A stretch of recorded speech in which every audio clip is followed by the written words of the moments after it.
அனைவருக்கும் வணக்கங்க. இப்போ வந்து வல்லாரைக்கீரை சூப் போடுறதுக்கு வெள்ளை பூண்டு, சீரகம், குருமிளகு 2 சேர்த்து நல்லா அரைச்சி பொடி பண்ணி வச்சுருக்கு. தேவையான அளவுக்கு தக்காளி, சின்ன வெங்காயம். இது வந்து வல்லாரைக்கீரைங்க.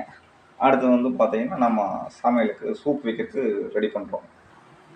இப்போ வந்து பார்த்திங்கன்னா தேவையான அளவுக்கு நல்லெண்ணெய் ஊற்றுறோம். ஊற்றிட்டு எண்ணெய் காய வைக்கிறோம்.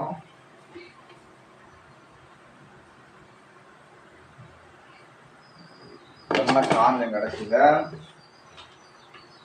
நம்ம கடுகு, இது வந்து சீரக குருமிளகு பொடி, இதில் வந்து பார்த்திங்கன்னா வெள்ளை பூண்டு, கருவேப்பிலை, தக்காளி, சின்ன வெங்காயம் எல்லாம் கட் பண்ணி எல்லாம் ரெடியாக இருக்குதுங்க. நம்ம இப்போ சின்னதாக கடுகு போடுறோம். அப்புறம் நல்லா போடுறோம். எண்ணெய் காஞ்ச கருவேப்பிலை கொடுக்கூடாது.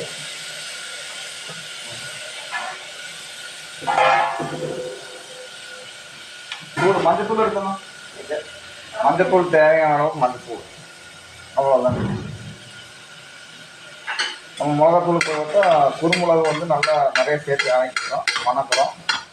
ஒரு 2 நிமிஷம் வணக்க போடுறோம்.